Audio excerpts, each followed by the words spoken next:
So let's cultivate our motivation.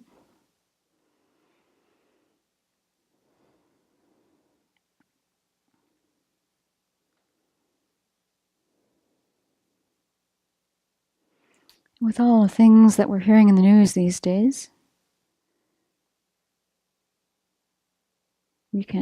our mind can get quite disturbed.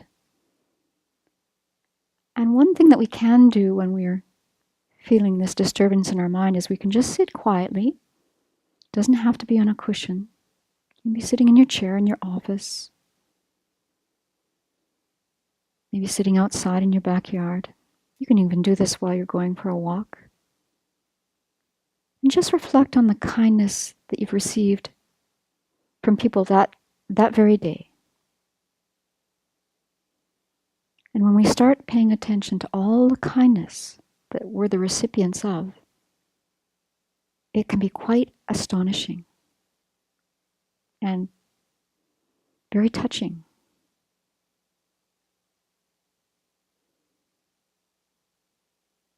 And so everything that we have, everything that we use,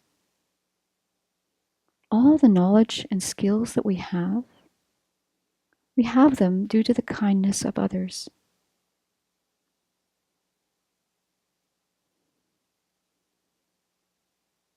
So for example, you had to drive on a road, many roads today, to get to the Abbey. If you came from Spokane, you might have even encountered construction. And so many people are involved in just paving and maintaining roads. So many people. And then the meditation hall that we're sitting in. Many decades ago, there were people involved in felling the trees on this property. Then a number of people were involved in building this structure. Later on, in 2003, 2004, the building, which was originally a garage, was renovated into this meditation space. Someone had to put in the carpet. All the statues of Buddhas and the Tankas were created by artists in Asia. The power for this building is supplied by the Pondicherry County PUD. So many people involved in making this very moment happen. And then our mind will get a little bit resistant and say, oh, well, but they didn't do this for me. They were doing it to earn a wage. So why should I see this as kind? And as Venerable children and our other teachers point out, the point is not who they did it for. The point is they did it. They did their job well. And now we're benefiting from it.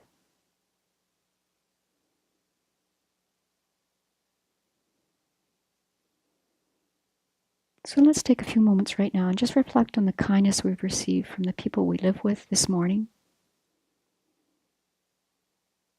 Or maybe yesterday. And just see how that really gladdens the mind. It's reassuring.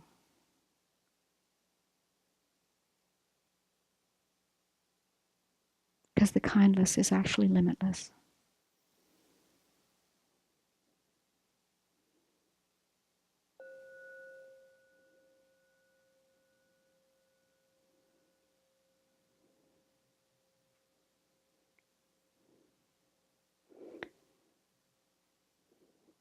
So if you discover by sitting on a cushion that your hips and knees start to scream in pain, you're very welcome to go and get a chair from the back of the room, because it's not very much fun to be sitting in pain.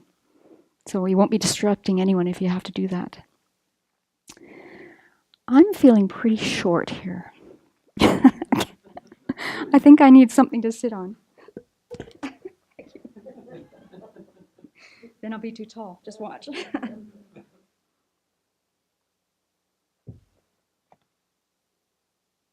Wow. It's better than the other one. Okay.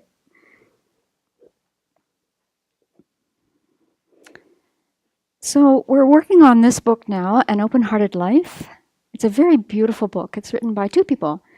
Dr. Russell Colts, who's a clinical psychologist, and Venerable Thupten Chodron, who's the abbess, who, as I mentioned, is in New York right now. It's a book that's really written for the world. It has both authors write chapters in the book, and you can tell who the author is based on the symbol at the beginning of the chapter. And it's a book that I think could be something that you keep at, I should have it beside my bed actually. It's about how to it's about what compassion is, and it's how to cultivate it. And so today we're going to focus on chapter 4, which is called Genuine Compassion. All of our questions about compassion won't be answered today. We're in the section of the book where the authors are trying to encourage us to get more knowledgeable about what compassion is and to get us excited about wanting to have that quality in our mind. So that's where we're going to start today. The book has 64 chapters. So what I love about this book is it's so user-friendly. At the end of each chapter, there's a brief reflection. So if you're just getting into meditation, you're not too sure if you know what to do or how to do it, the reflection is short enough that you could sit down for 10 minutes, and I'm not kidding you, 10 minutes, and you will get benefit from this. So you could reread the chapter, they're very short, you could look at the reflection and then sit there and you could have the book open right in front of you. And so your mind will say, well, I don't have a cushion at home yet. I don't have the whole rigmarole to meditate. Well, all you need is this book and a chair, or you could sit on the floor in a blanket. So there's no obstacles to using this book and getting benefit from it right away. I have been giving this book away to friends and family for quite some time. Most recently, I gave it to my niece who just got married. And I hope at some point, the honeymoon is going to be over. I haven't really told her this, but the honeymoon is going to be over. And she and her new husband are going to encounter each other in a way that might not be so easy. There are many answers in this book for those situations. So there's answers in this book for any situation we're in, because as we learn more about compassion, for me personally, it's the knee-jerk response that I want to eventually have. I'd love to have that as my knee-jerk response in any situation I'm in. Right now, I'll be honest with you, that's not the case. But it's my aspiration that that is where I go when I encounter difficulties. So I just thought I'd read you the titles of each parts so that you know how the book unfolds. So part 1, which is where chapter 4 is all about compassion, what it is, what it isn't, and why it's worth cultivating. Part 2 is called The Building Blocks of Compassion.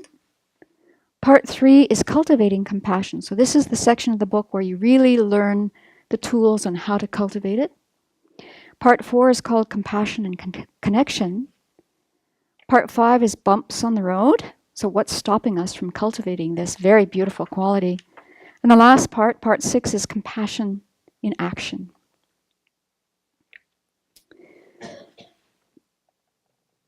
So I'm going to do it in a similar way that Venerable Chodron does it. This particular chapter is actually very, very short.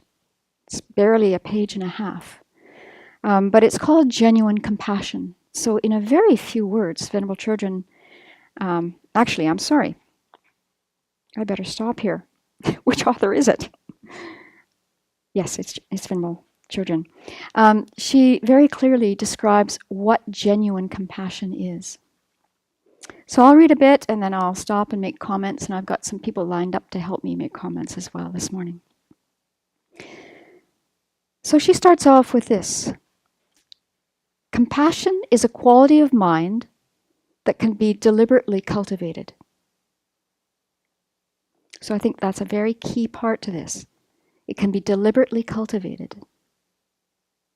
So we first of all have to, like anything else in life, we have to learn how to cultivate it, and then we have to practice cultivating it all the time. We can't hope and wish that this state of mind will just pop up in the moment that we need it. It won't. We will go to our knee-jerk response. So we all have the capacity to feel compassion for others, and we feel it more easily for others, for some rather than others. But what we really want, I'm sure of this, is that we want to have this feeling of compassion for everyone we meet. Our friends, our family, strangers, and the people that we temporarily label as difficult. We want to have that available to everyone. And so to make my point about this and why it is something that needs to be cultivated and practiced, I'm going to bring to mind the example of a firefighter and what they do to be very effective in situations that are often very dangerous and life-threatening.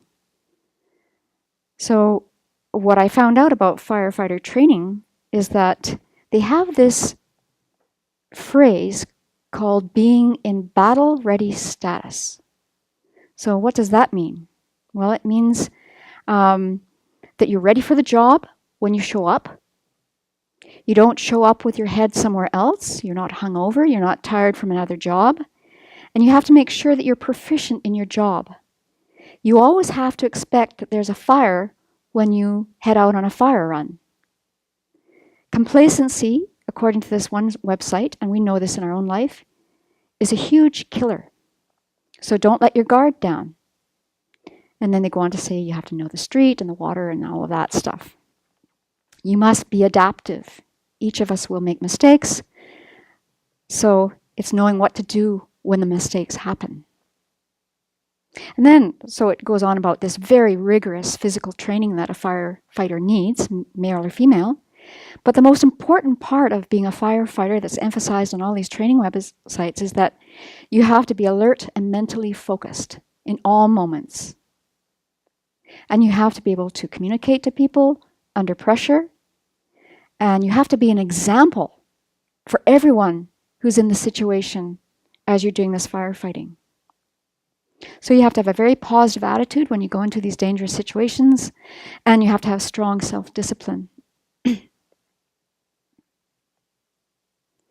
So what's interesting is I'd be fascinated to learn how they do prepare the firefighters for this mental quality that they're saying, being alert, being focused. Because the only place I really learned how to work with my mind was learning the Dharma. I'm going to go back to firefighters for a minute. One of my cousins married a firefighter.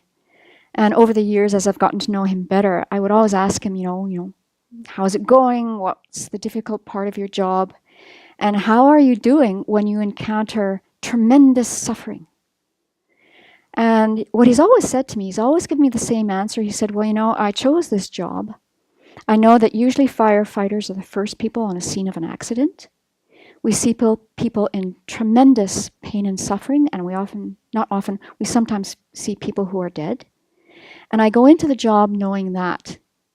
And my job is to be the person who can give them the first, bit of relief. And so he's prepared for what he's going to meet. And then he said, even when I'm off duty, I can't let this kind of mindset go. So he said he's hypervigilant all the time. He goes to a theater, he's at a concert, he's, checking out, because often, they're often the first people who arrive at the scene of a home too, and someone's had a heart attack or some kind of health emergency. So he didn't say it like he's, going crazy. He just said he's always on a state of being ready.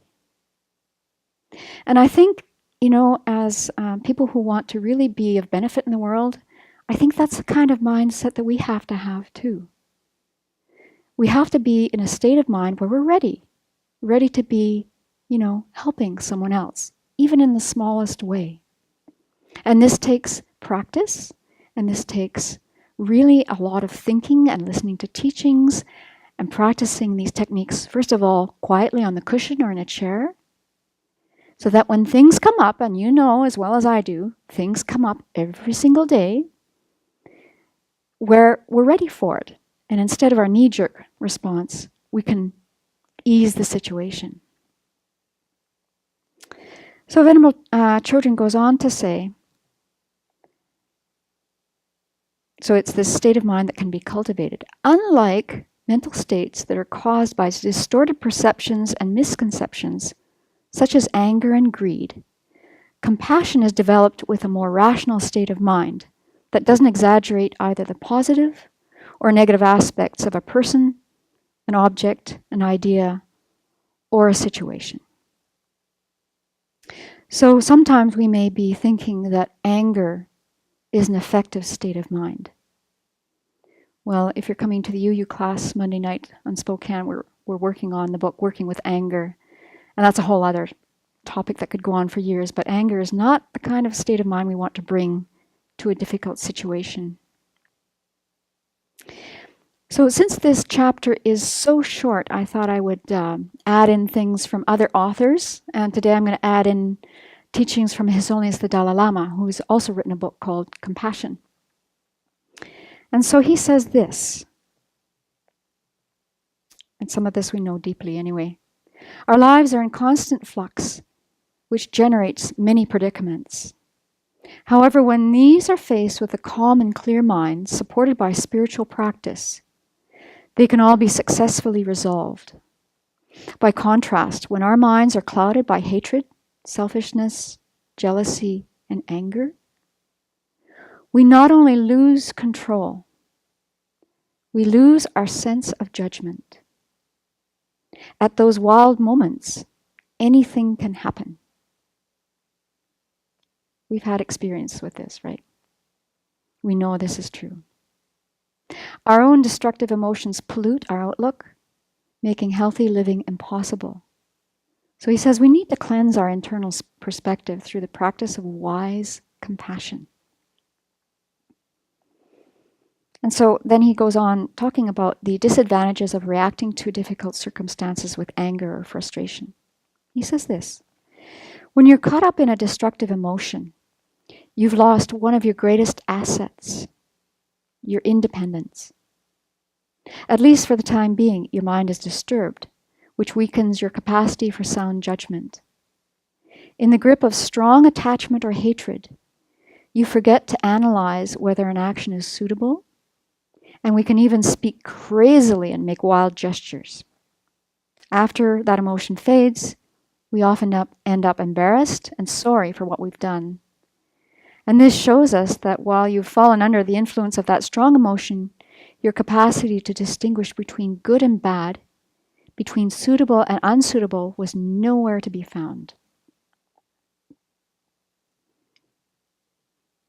So in the first part of this book, Venerable Children and Dr. Russell Coates really make this case for why compassion is a beautiful emotion, a mental state to have. And why, through reading this book, I always get fired up in the same way. I get so excited about this mental state. And I want to put my effort into, cultivating that state. So, it's kind of like this kind of thing of wanting something so badly we're very familiar with. So I'm going to use a very gross example.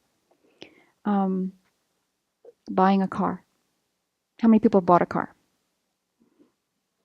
Used or new? So I remember when I finally had enough money to buy my own car, I spent a lot of time looking at cars. A lot. And the more cars I looked at, the more my attachment grew for a certain type of car. Right? I had only a limited amount of money, but I found more and more that, my aspiration for a Jaguar wasn't going to be possible.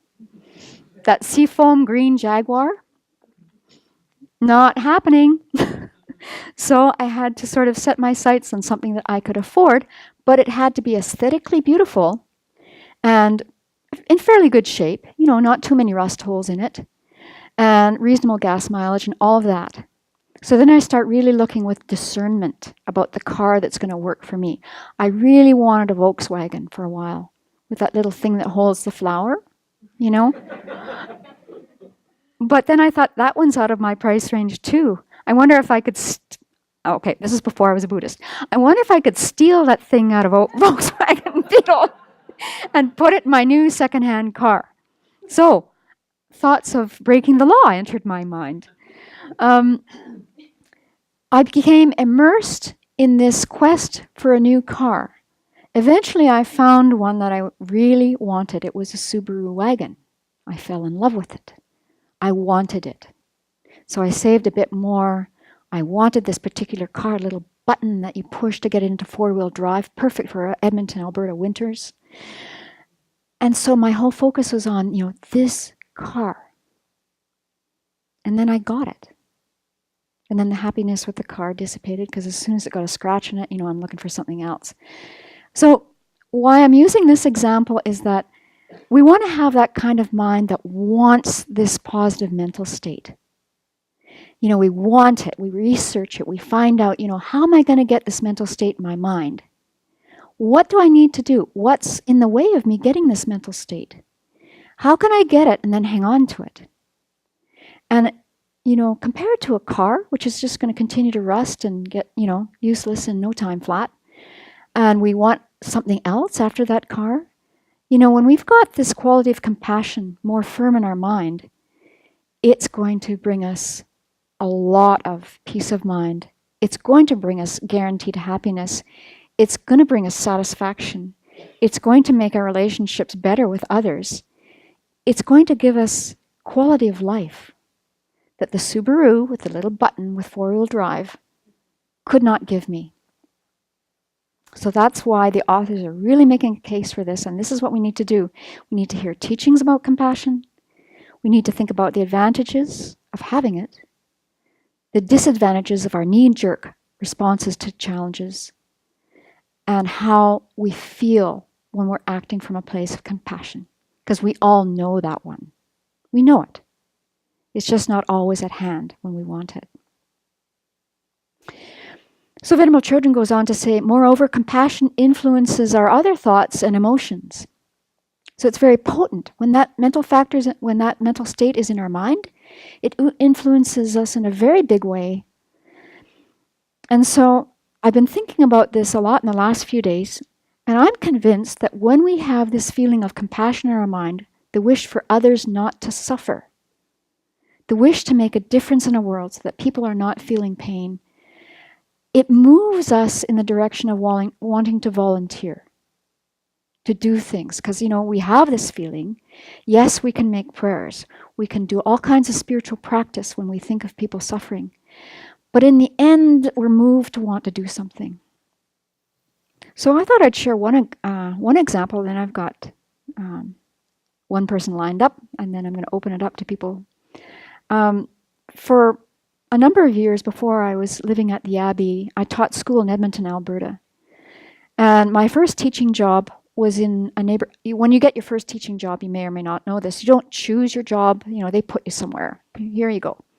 And it was January, and someone had just been moved to a consultant position, and I was the only person in the pool who had a music degree. It's not like I was their best choice. It was like I was their only choice. So I got plunked right in this school. I didn't know about the school until I got there, but it was a very, very difficult school. And you wouldn't have known it from the outside because it was in a very new neighborhood in Edmonton. And Edmonton at that time was growing like crazy with the oil and gas boom. And they were designing this neighborhood to serve people with a lot of money, middle-class people, and people with very few resources. So there's a whole mix in there. But the biggest mix of people actually were the people who were struggling. It was a place where new immigrants were coming. And so I was completely unprepared for the fact that I was teaching in a neighborhood that was the poorest neighborhood in all of Canada. I had no idea about this. So, of course, when you're a beginning teacher, you rely on your colleagues. And this particular school was set up with some of the strongest people in the whole of Edmonton public schools because they were, wanting to serve this very diverse population. So I had colleagues that were all fabulous teachers. I didn't know this at first, right? Because when you come in and you're the youngest person there, you of course think you're the best teacher there. Wow, that misconception was taken care of in no time flat. And so I was leaning on these very experienced, wise colleagues. What I saw was people who were absolutely dedicated to making it better for kids. And so I was so impressed. Teachers, you're not paid by the hour. you get a monthly wage. So, as you know, there's different levels of teachers, but in this particular school, I saw people going above and beyond every single day. People would be in there all weekend prepping. People would be there until the evening prepping. People would be there after school because we had lots of families that were really struggling. So this compassion, actually I don't even know if I knew the word or had a word for it at the time, was absolutely impressive. And no one was doing it to get a trophy. No one was doing it to get, a promotion. It just didn't work like that there. People there were concerned about these kids and wanting to make it better for them. And so every day I saw acts of compassion. And every day it was just like, wow, this is a very cool place to be. So just recently, this past Friday, I think it was, Venerable Semke, who's getting over the flu, has a really great connection with a place and a woman who is looking after cats. And so Jazz went and Karen went. And Jazz, I wonder if you could just say a few words about your experience in going to help out at this cat sanctuary. Hello, everybody. I think it was Wednesday. Okay. It was on Flex Day, but we were offered the chance to go help at a cat sanctuary for a woman named Cindy, who had a review coming up to potentially earn a grant. I heard about this and immediately volunteered because I've spent some time at multiple animal sanctuaries before. And if you've ever seen an animal sanctuary, then you know that there's an unbelievable amount of work to be done and an unbelievably few amount of hands to actually do that work. So it was Flex Day. It was really our only day to rest or do what we would rather do. But I couldn't say no to that. And it was a great time. We went and we really didn't do much. We moved a couple piles of lumber. We tidied up some things. We made some trash runs. I climbed up on a roof to brush pine needles off of it, which I love heights. And the cats looked at me with jealousy. I could tell they wanted up there too. But towards the end of it, while it didn't feel like we had done much, because it was really only like 2 hours of work for 3 people, Cindy said very plainly, "Thank you. That was about 4 months worth of work for me."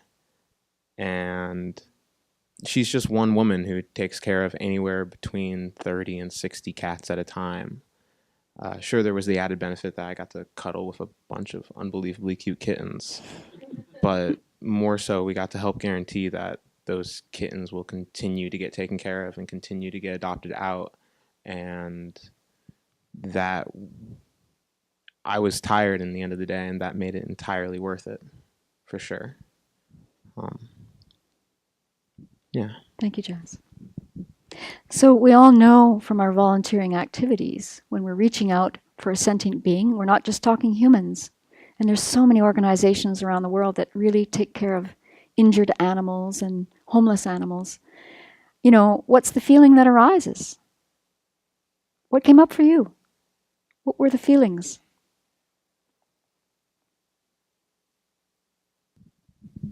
Relief in a way. Mm. If I had stayed here and used my time to read or study or rest, that would have been a type of relief, a type of physical relief for me personally. And I haven't really thought of it until this point, the feelings I went through, but it was relief, and it was relief for everybody involved there. Relief for the cats. I'm a cat person. Relief for the cats, definitely.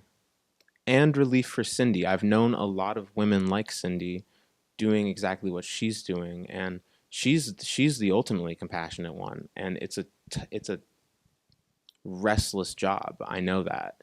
So bringing her relief brought me a different type of relief. Yeah.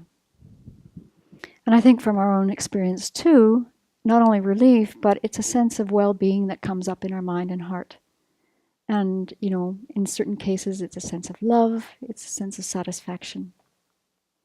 And given the fact that our most precious commodity, I think, for everyone in the room is our time, when you go on the internet and Google the opportunities that are available wherever you live to volunteer, the number of groups out there is staggering. And so the numbers of people on the planet who are volunteering out of compassion to help others is staggering. And so if you're getting a little bit discouraged about the state of our world, I would just recommend that you either get out there and volunteer for yet another group, or just, briefly look at what opportunities are there when I have some time. And it will really lift your spirit and your mind that, so much good is being done to help people and living beings on the planet. Okay. I've got a lot of material here. I see I'm not going to get through it, so I'm going to have to skip along here. About 2 weeks ago, maybe it was 3 weeks ago, I was in Canada, and I was visiting a very old friend of mine I've known most of my life. He's 94 this year, and his wife, who he had been married to for 73 years, just passed away. She too at the age of 94. They met when they were teenagers, and at the age of 18, Fred Sutherland, he was born in 1923, so you can do the math, decided that it was very much his responsibility to do something about the war going on in Europe. And so Fred signed up with the Air Force, and they sent him off to London, England. So this 18-year-old kid pretty soon finds him in a special training unit. I don't know what kind of abilities he was showing at 18. He's just a kid from central Alberta. But there must have been something there. And pretty soon, as he was doing this training, they called a group of them into this office one day and said, "We're going to start training you for special missions. You must not ever divulge to anyone about this until you get back home. And the training starts today." So at first, they had no idea what they were training for. None. All they knew is that they're going to be getting on a plane doing something. So, to make a long story short, he eventually became part of a team of people, and they were called the Dam Busters. And this particular group of people were flying a special kind of plane that was designed to fly very low, and then it would release a spinning bomb that would skip across the water and smash into a dam and break open the dam. This was an extremely dangerous mission, because they had to do this at night. They were in Germany targeting these dams, so they had to fly very low and do this, and then, make a very quick ascent to get out of the gunfire. So they did this, and I can't remember how many missions that Fred was on, but and many of his colleagues, many of these flights failed because the Germans would hear the planes coming. So they'd shoot them out of the sky like sitting ducks. I don't know how any of them were successful. And the bomb that they were carrying that was spinning, the bomb would start spinning in the plane. And that would do something to the passage of the plane, and then it would get released. So on the very last mission that Fred was on, they didn't know it was going to be the last one. I think, how did this work? As they were making the ascent up, the plane clipped the top of some trees, and the pilot knew that they were in trouble. So he continued managing to get the plane going up, and then he knew he had to find a place to land the plane. And so then they were searching for level ground, and it's pitch black at night. I don't know how this was accomplished. But the pilot finally found a place, and once they were at only 1,000 feet, the pilot told everyone to bail out, because he was going to land the plane, with everyone out of the plane. So Fred and all these other guys bail out 1,000 feet. And then the pilot lands the plane in a field in Holland. And sadly, the pilot died because the plane just crashed into trees. But all the other guys got out. Fred's story is very cool. And the reason I'm bringing this up is that Fred survived this parachute fall. And he's in, his Royal Air Force fatigues, whatever they're called. And it's now it's daylight, and he's in Holland, which is occupied by the Germans. And so what do? He wasn't even sure where they were. So interestingly enough, right away, a farmer had seen something come out of the sky in the early morning, and this farmer found Fred. And he took him very quickly into a forested area, and he said, "Stay here, don't move. I'm going to go and get you some farmer clothes, and then I'm going to bring you to my house. So don't move from where you are." Now, this farmer, as you know, was risking his life. Any time that people were harboring or hiding Jewish people or people, from another country, the result is that you'd be shot. But the farmer was willing to risk his life for Fred's sake. So he gets Fred some clothes, and then when it's dusk again, he takes Fred to his basement, and he keeps Fred in his basement. And then the underground is just amazing. I'm fascinated to read more about this during World War II. So the underground finds out that Fred's alive, and this whole plan unfolds of getting Fred to a certain hut in a forest not far from Amsterdam. So during some night, they take Fred to this hut, and Fred spends the next 6 weeks in this hut that is in a forest close to the city of Amsterdam, where it's absolutely filled with German troops. And in the hut is a young 16-year-old Jewish fellow who is hiding because, they're rounding up Jewish people. And the Jewish fellow has a mother who's outside, who, interestingly enough, is Jewish, but she didn't look Jewish, and she spoke fluent German, and she was acting as a go-between. So people didn't suspect that she was doing something with this hut. So she was arranging food to be delivered to the hut, and she was arranging for people coming and going from the hut. And so eventually the underground gets Fred out of there, and they get him these special papers that show that he's apparently a mute worker heading to Paris. So he had to pretend that he was mute and deaf. That was his instructions. Because had he opened his mouth, it would have been a dead giveaway, some Alberta kid, right? So many people were involved in this. So many people risked their lives. This is just one person, and there's hundreds of stories of people risking their lives out of compassion, So eventually Fred, gets a guide that takes him and another person across the Pyrenees. So they cross the Pyrenees, and eventually they end up in Paris. And then again, some woman in Paris who has a flat takes in Fred and this other fellow and keeps them hidden for an entire month. And again, there's all kinds of German troops in Paris. This woman, again, was risking her life out of compassion for Fred and his friend. And eventually Fred makes it to England. He makes it back to Canada. He marries his, wife. At the age of 20, he had to ask his father's permission because he wasn't yet 21. And he's survived this whole war experience. So, the acts of compassion are just everywhere. We can read in history, we can see it in our lives. And how wonderful if we could have this quality, just right here in every moment. When we have this quality in our mind, there are many examples of people who are able to bear unbelievable circumstances. There's a monk by the name of Palden Gyatso who was imprisoned by the Chinese for 33 years. And I'm not going to go into all the details of what he had to bear. The torturing was mind-blowing, and it went on for so long. And somehow he was able to keep his mind intact through all of this. 33 years is a very long time. The torture was extreme. And at one point, and then he managed to escape, and eventually he was giving talks in this country and many countries in the world, probably about 15 years ago, maybe less. Anyway, I heard him talk in Edmonton, and he came to Seattle. At one point, one of the interviewers said, how is it that you didn't feel hatred for your captors, going through all of this? And so then Palden Gyatso said, well, you must not have understood what he said, because he was talking with the help of a translator, and he said, it's not that I was without hatred. For sure, I hated them when I was being tortured.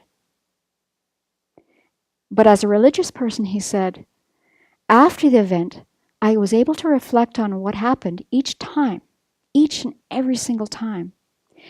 And I could see that those people who inflicted the torture on me and others did so out of their tremendous ignorance. And seeing that they were under the influence of this tremendous ignorance and creating such harm, I was able to feel compassion for them. And so he said, it's not a question, though, of just merely reciting prayers and moving your lips.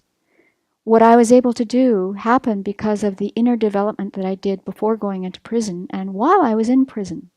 So he was able to meditate. No one knows what you're doing in your cell if you're just sitting there quietly.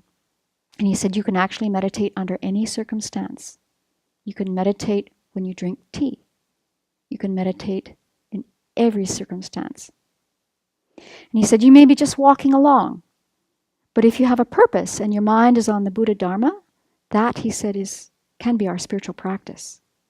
So he said, I was helped enormously by the teachings that I heard, and I had received an understanding of the human nature. So that little bit of meditation I had done before prison helped me to control my body and my feelings. Another monk, when asked by His Holiness the Dalai Lama, who had been in prison for a long time too and tortured, when the Dalai Lama asked him what was his greatest fear while he was in prison, and the person responded by saying, my greatest fear was losing compassion for the guards who tortured me. So, I certainly don't have that state of mind, but it's something that we can all aspire for. And then in the book, Venerable Children continues, she says, compassion is not like a well that will one day run dry. Rather, the more we open our hearts with compassion, the more compassion increases. So it's not the case that if we have compassion for one group, there won't be enough to share with another group. Compassion spreads. And the more there is, the more there will be. She goes on to say, compassion is an internal attitude that may manifest in our behavior. However, compassion is not the behavior itself. For one behavior can have many different motivations. And she gives the example of, let's say we're taking care of a sick relative. Well, one motivation is because we have genuine affection for this person and we care deeply about them. Another motivation, let's hope it's never ours, is that we may want to inherit the person's estate. So the action can be the same, it can look the same, but this inner motivation that we have makes all the difference. And so we know this with people who make donations. And we may have made donations too, where sometimes our donation is really from a place of, good-heartedness and wanting to be of benefit and helping out, the hurricane victims wherever they are. And then sometimes we can check and see, was there also the motivation to get the tax receipt? And if it is, not to be really hard on ourselves, to have compassion for ourselves and just, to really nurture the other aspect of that motivation that's, to be of benefit.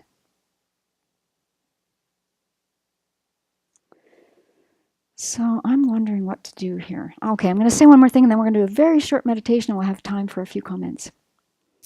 So then she goes on to say that acting with compassion does entail being creative and knowing that one behavior is not suitable for all occasions. So, for example, in some situations, it's very appropriate for us to share our possessions out of compassion. In other situations, it's very appropriate for us to say no. So how many people are parents here? Okay, so you know about saying no to your kids, right? So you love your children, you want them to have things, and then when they keep asking and asking, at a certain point, it doesn't serve the child, as you know, to keep saying, yes, here you go, here's iPhone 8, it doesn't even exist yet, but to say no, you're not going to get that, and then to deal with the reaction, right?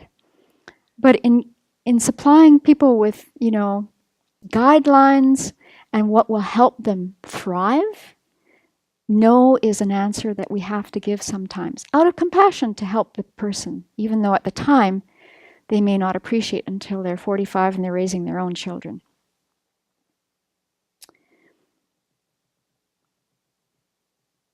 Oh gosh, there's so much material here. Okay, I'm going to skip ahead. Here's what I think we'll do.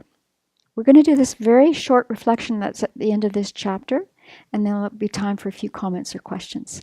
Okay? So we're going to get back into our meditation posture. And you can lower your eyes.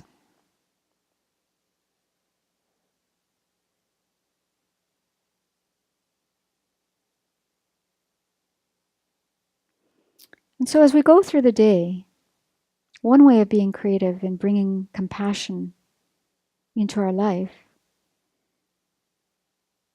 is to see what you can do in whatever mundane situation we're in or important. For example, what could you bring to mind when you're washing the dishes? Well, as we're washing the dishes, we could be thinking, I'm doing this so that others may eat without contracting disease. Very timely for today. Or I'm doing this so that my colleague has time to rest, or my family member.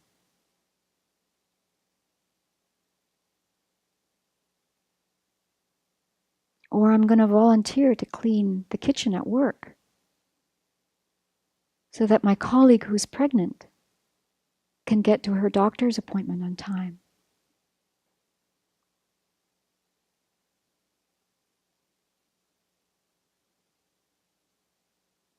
So whenever we interact with others, we can have this compassionate intention to do something to make their day a little bit brighter. So for the next few minutes, pick a few situations that you regularly encounter during the day and experiment with how you could bring a compassionate intention to the situation and see how it affects your experience of the situation. So we have a little bit of time for some comments or questions. Yes, Ken. I have an example, and this, I'm embarrassed to say this has happened on more than one occasion. My wife and I are walking down the street, and I am so focused on what we are doing and where we are going that I am oblivious. And she invariably will see the elderly person who is trying to cross the street that needs help.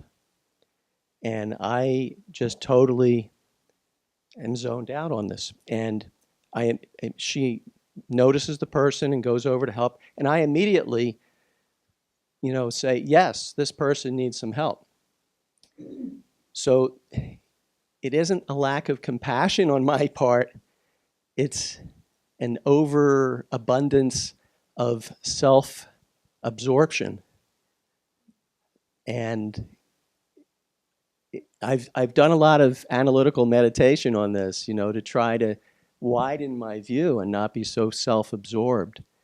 And I really feel that it's not a lack of compassion. It's just I'm so self-focused, and I'm trying to work on that. But my wife, on the other hand, has a broader focus on things, and she sees things that I don't see because of my self-absorption. Well, and have compassion for yourself as you're cultivating this, Ken. What you might try, is maybe having a little watch with a timer, or maybe just you really become, like the firefighter guy, woman. At intersections, you start looking around for the people who might need help, or maybe, at the entrances to buildings.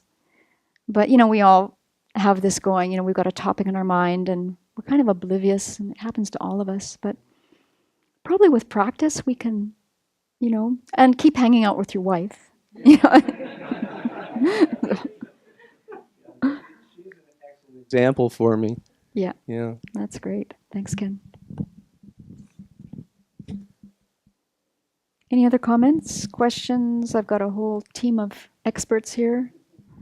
So, as someone not terribly familiar with Buddhist tradition, perhaps this question may be a bit naive, but I'm very impressed with what we're saying about compassion. I wonder, though, we all know there's a lot of injustice in the world, and we all can think of people who have fought that injustice, in many cases successfully, and protected the vulnerable. Mm-hmm. Is it ever, from a Buddhist perspective, appropriate to use controlled anger, not wild, crazy anger, but controlled anger in the interest of defending others? And the quick answer and the easy answer and the definitive answer is no. Can you elaborate a little bit? Sure, I'll do my best, and I'm going to go to my team here. The more we get familiar, Matt, with how our mind operates when it's under the influence of anger, the more we see that that point of view, the angry mind, is profoundly limited. So yes, anger gets us going. It's a huge hit, right? It just gets us moving. But best to stop that trajectory of movement, because our point of view is so narrow. It's not taking in the whole 3D picture. From a viewpoint of anger, we're exaggerating something. We're not seeing things in a realistic way. And you might just experiment with this today, because I'm not sure you're believing me, and you don't have to, because we only get to this understanding by checking it out over and over again.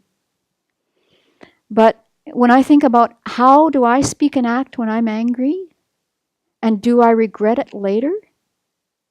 In every single circumstance, I'm not seeing the situation clearly. It's from my own distorted point of view, and I do regret the things I say and do. So anger is not the way of approaching things. If you look at His Holiness the Dalai Lama as an example, he has so many reasons to be in a rage every day about, first of all, the Tibet situation, the injustices that he hears about daily, because he goes around the planet. He's 82 years old, and he travels the planet teaching. And so he hears stories from people from everywhere. So he's so familiar with the suffering of humans and of living beings. You would think, well, maybe he gets angry. But through his own practice and hearing the Buddha's teachings, that is not the response that's ever going to be helpful. So, you can see how he interacts with people. We know a person who is an environmental activist. He used to live in Sandpoint, and sadly he and his wife have moved to Santa Fe. Big loss for us. He is very passionate about protecting the environment and the people in it. He was trained in the military in the early part of his life, and he was trained in intelligence and how to communicate information to groups of people in an efficient way. What he learned is that if he communicated with anger, the message was lost, and nothing was communicated. When he now speaks to groups and communicates his concern and does the research about environment, people listen to him because he behaves in a graceful way, and he speaks respectfully to all the parties involved. And then the other thing you can think of is, how do you respond to someone when they're in a rage at you? Are you open-minded and open-hearted and taking it all in? I don't know if you are like that or not. I know for myself, I don't have the capacity to be open and loving and kind when someone's raging at me. So yeah. Any other comments? So I would just also say that compassion is much more powerful than anger ever is. It really can move anything. So I think we have this idea that if you're compassionate, it's weak, it's kind of wishy-washy, you just kind of roll with what comes. And people that are skilled in compassion show that that is not true. So again, it's this thing about, it's the attitude in the mind that is propelling the words. So a person can speak very forcefully and very clearly and set up very clear boundaries about what is acceptable and what isn't. But it comes through the heart from a compassionate place. Then, like Venerable Sompton was saying, it's received so much differently than if it is launched from a place of anger. Mm-hmm. This will actually be the last comment. I'm sorry. I just wanted to say that I used to work in disaster response I have first responder training, and Venerable Jigme describes the correct way to handle what needs to be handled and to lay down things in a terse but compassionate way. And I would model my leadership to my teams off of the leadership I saw that was doing exactly that. But I didn't understand that they were coming from the heart. And the only way I knew to be in that situation was to use anger as a fuel. And what it did was it burned me out, and it burnt everybody around me and underneath me out. Anger is infectious. If you save a life with anger, you infect the life you saved with anger. Not to say don't save a life, but consider finding a more graceful way to do so. Because I look back on those actions and I see that I did a lot of good, but I sullied it with my anger, which I didn't want to control. Okay, I'll say that for everyone. Venerable Tarpa said, compassion is a renewable resource. So we're going to stop now. It's a huge topic. We'll have a chance during the lunch after the gong to discuss this.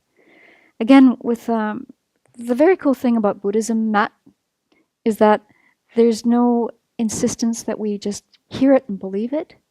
You know, all of our teachers say, check it out. Keep hearing teachings on it, reflect on them, meditate on them, see if it's so.